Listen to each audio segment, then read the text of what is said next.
Welcome to There She Grows podcast, where we are embracing life's twist with a side of wit. I'm your host, Abby O'Sullivan.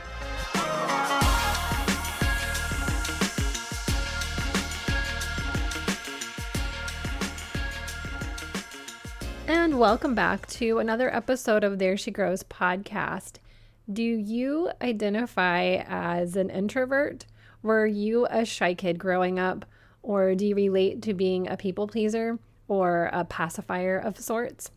In this episode, I'm going to explore the connection between how I grew up, an unexpected benefit of having a podcast, and what I feel is a personal mission in my life. This episode is about finding your voice, using it, and owning it. And I think if you want to be better at speaking up for yourself, if you find yourself in the public eye as a service provider, a business owner, you're creating content online, or you want to step into a role where you're public speaking more often, you're speaking more on social media, then you'll want to stay tuned. Because I want more of that myself. I have a desire to get more women on the mic, whether that's through hosting a podcast or being a guest on podcasts or speaking at events. I have a vision of hosting events where all of my career interests converge into a powerful and fun event for women to feel supported and empowered and create connections. More and more women are in the spotlight, just like I described. They're starting podcasts, they're hosting events, they're speaking on stages, and I love it. Truly, no hate to men, but they've always had the fucking mic. They've always had the mic. Blah. Like boring. Like I mean, not really, but kind of. It's boring. Like blah. More of us women need to hop on and cultivate the confidence to speak up and grab that mic. I'm 41, and this generation I'm in, it's like we're straddling the line in two different eras. I grew up in what I would say is a typical household and manner of not really speaking up if you're uncomfortable. You're showing a particular set of manners towards everyone, smiling, always being polite, not stirring up trouble. And lately, I've been wondering if all this talk of people pleasing being so mainstream was like for everyone, or is it just my generation and older? As I see a lot of people my age talking about it. And of course, it can be for everyone. Like that information is for everyone.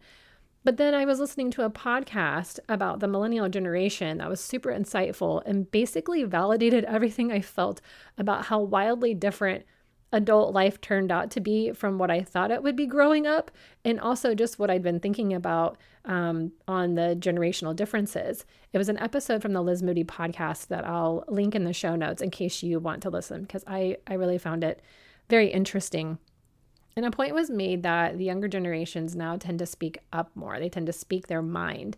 And I think all you have to do is get on TikTok to see possibly an overabundance of that. And I know that I'm generalizing a bit here. There's always been exceptions, but going back into history, it's a sprinkling of women at the top and the forefront, stirring up trouble, introducing new ideas, holding their own in terms of the public eye. And now there's more and more and more of our everyday women being out there and being in the spotlight. I would say that I am lucky that I've had such a long career in the beauty industry, an industry dominated by women. And I've seen so many incredible examples of women creating huge empires and businesses and then hanging around in the coaching industry, from fitness and health to, business and money coaches and manifestation coaches. There's so many different coaches, and it's not a young industry, but it has certainly had a huge uptick in the number of people calling themselves coaches. Women are everywhere in the coaching industry, everywhere. So it could be easy to think that we don't have a problem with presence. We are here. We entered the workforce and entrepreneurship, and we did not look back. So then why are topics like people pleasing and not playing small everywhere? Everywhere you look, we're talking about that.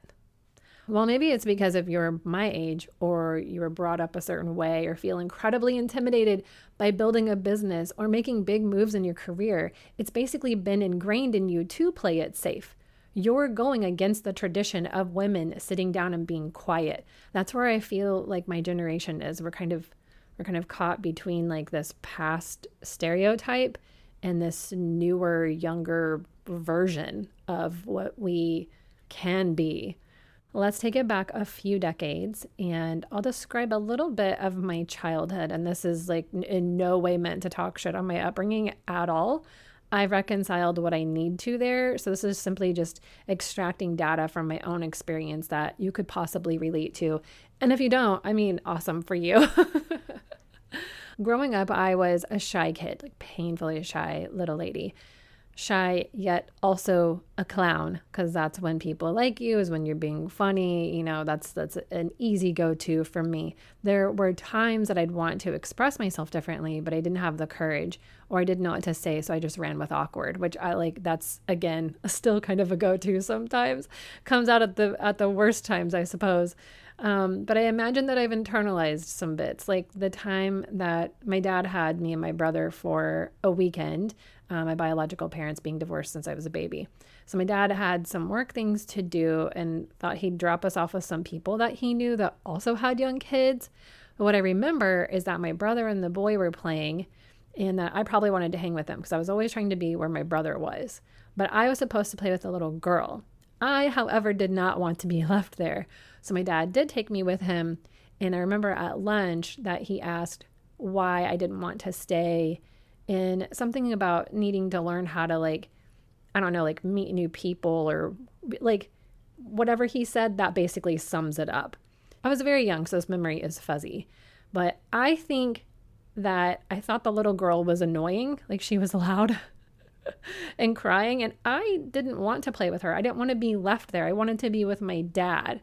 I definitely wanted to be having lunch at the cool Chinese restaurant that we went to.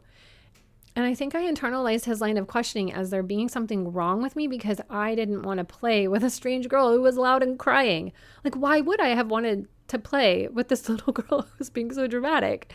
Or how pretty much every man in my family had the final say. It was that head of household type of thing. I don't really think that's uncommon. It's like no one else's opinions are really allowed or welcome. And that's like, seems like a huge sign of the times, being a child in the 80s and growing up in the 90s. I've never liked confrontation. Speaking up has often been a challenge for me. And whether that's because it was perceived as talking back, or I thought it would be talking back, you know, and then maybe I thought I would get in trouble and I didn't want that. I was definitely trying to be a good kid, not get in trouble, not stir up shit. I just like wanted peace. I'm still not really into confrontation and debates and all of that. Like, I think one of my strengths, one of my top 5 is, I believe, harmony. Harmony and context. So if you don't know anything about that, then like go look it up. So there really wasn't anything wrong with my childhood. I was cared for by hardworking people. I was taught to work at a young age, from being on the farm to clearing tables at my mom and stepdad's donut shops and restaurants. You know, I was taught to be respectful, polite, and to smile. And we did have to be quiet around the house quite a bit because of my stepdad's work schedule. You know, like donut shop hours are very different. They'll be up in the middle of the night, and so sleeping sometimes during the day. Kids are loud. You know, we closed doors quietly. We used the microwave as quietly as possible. You know, when you have the microwave going and then you open the door before the beep goes off, like you wait till like 2 seconds left and then you open the door just so that the beep doesn't go off and it doesn't wake everybody else up. So no one knows you're in the kitchen, like getting snacks at 10 p.m. or whatever teenagers are always doing. But all of that really primed me for a spa environment, which has been my career for the last 15 years, is like being in a spa, right? So I can close doors quietly and like sneak around, and clients don't know what I'm doing until, you know, obviously you like accidentally knock something over and then you're like, shit. Any esthetician can relate to that. I spent plenty of time alone in my room playing and pretending I was on Saved by the Bell, and I find it just as easy to live alone now with my cat. We were home after school alone, figuring life out when our parents were working or doing whatever parents do. We were independent kids who figured it out as adults, and I, for one, having to learn to ask for help because of that, I'm sure. And all of that is just part of what shapes me into who I am today and how I am now like figuring things or have been figuring things out in my life. One more example that I'll provide before I start tying all of this together to the present day is when I was in elementary school. I was around 4th or 5th grade, and I was in a children's theater group, and I loved it. Yet, being put on the spot to audition made me so uncomfortable that I would just choose small parts, no singing, and I would halfway clown my way through it. Deflection with humor is a strength. If you haven't noticed from this podcast, it is a strength of mine if you haven't noticed. And that whole being seen thing, like knowing I was actually a decent singer, but being afraid to really put that out there, which I could have probably gotten support with that if I had, like I was wanting the spotlight a little, but not all the way, trying to overcome that shyness that just clung to me like some sort of cloak I couldn't take off. So it was more like just be a funny dork and then everyone will like you. They won't fucking take you seriously, but they will like you.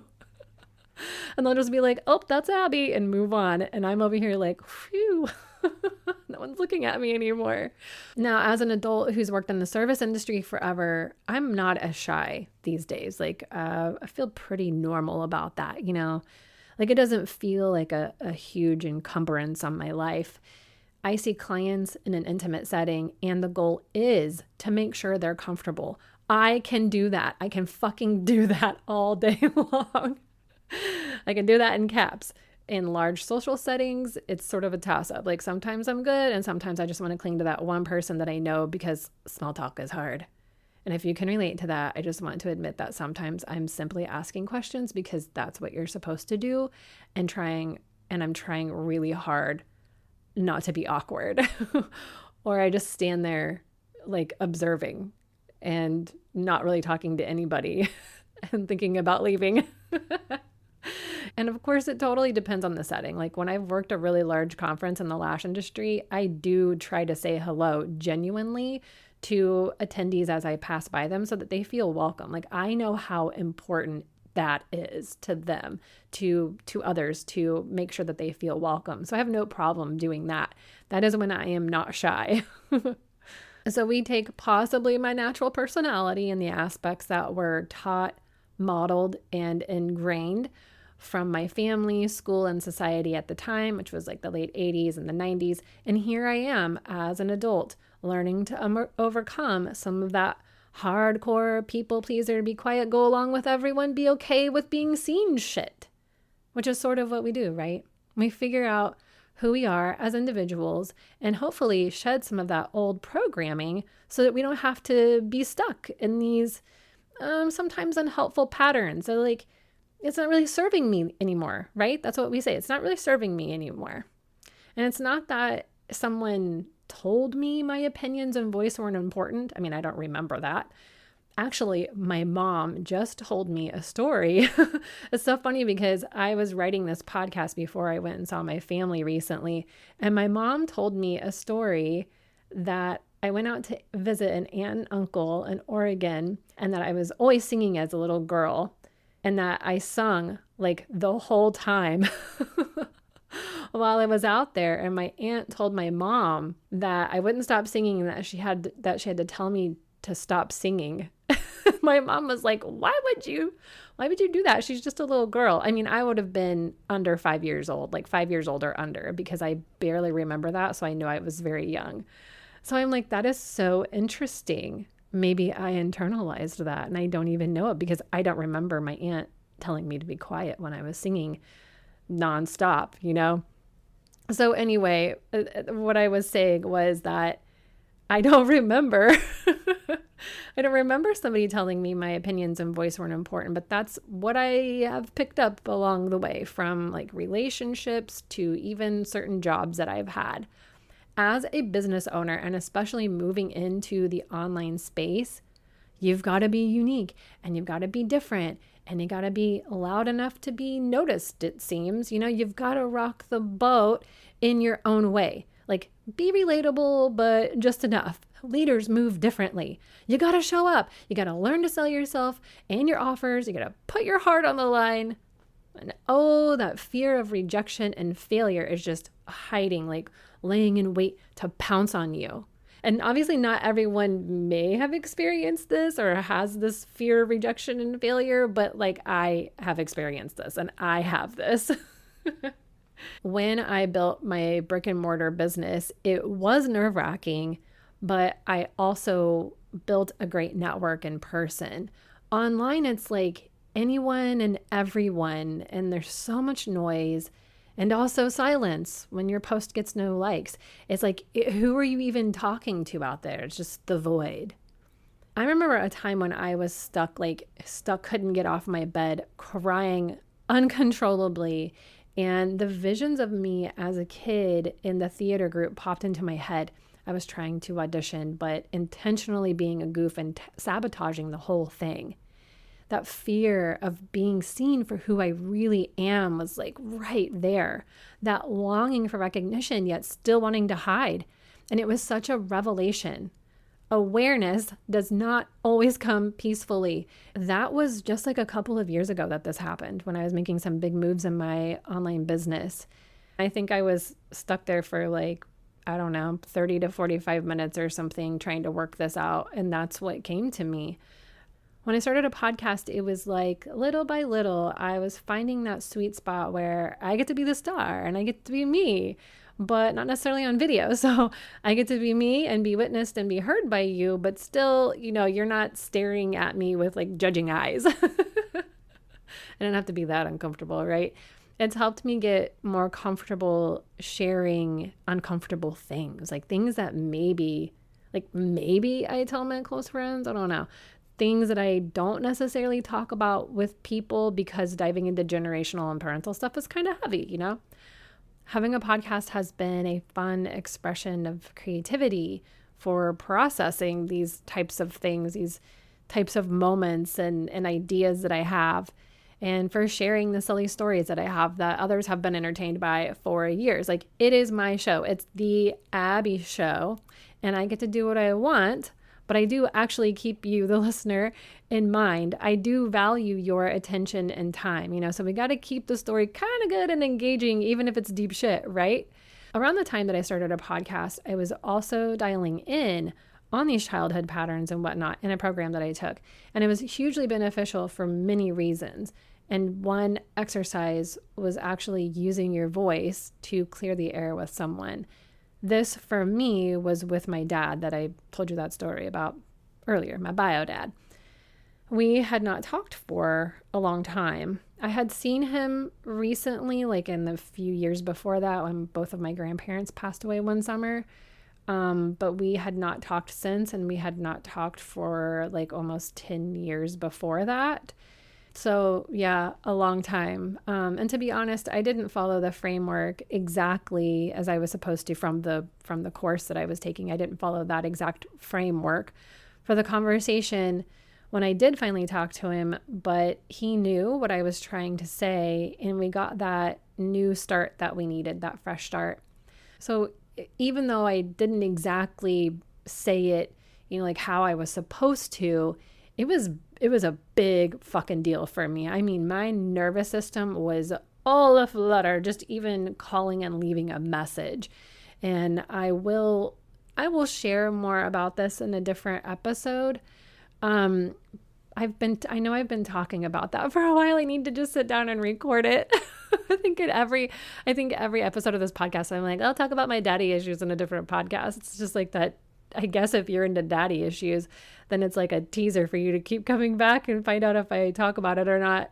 But taking that step did help rekindle a relationship that I wasn't sure ever would be. It was in that program and the additional mentorship that I got from that person that I saw more of what it was like to move in alignment, to date or work in alignment, to step back and assess where I'm coming from and what I need or desire rather than like what everybody else says I should. To basically say like, no, this isn't working for me, and then move on.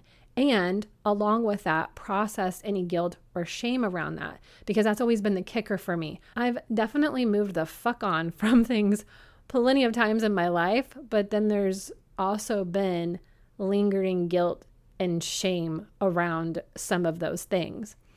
Diving deeper into a space with women leading like that, women saying, you know what, actually that shit is whack. And not just to ourselves, like saying it out loud, saying it to other people, saying it when it's fucking true. Diving more into my podcast and then also being able to spotlight other women as well. It has had its effect on me. Starting a podcast has made me want these unexpected benefits for more women too. More women to find their voice and share their voice and being able to speak up, share their wisdom, their experience, their knowledge, talk about the things that matter to them, because that inspires more women to do the same and more women to do the same and more women to do the same.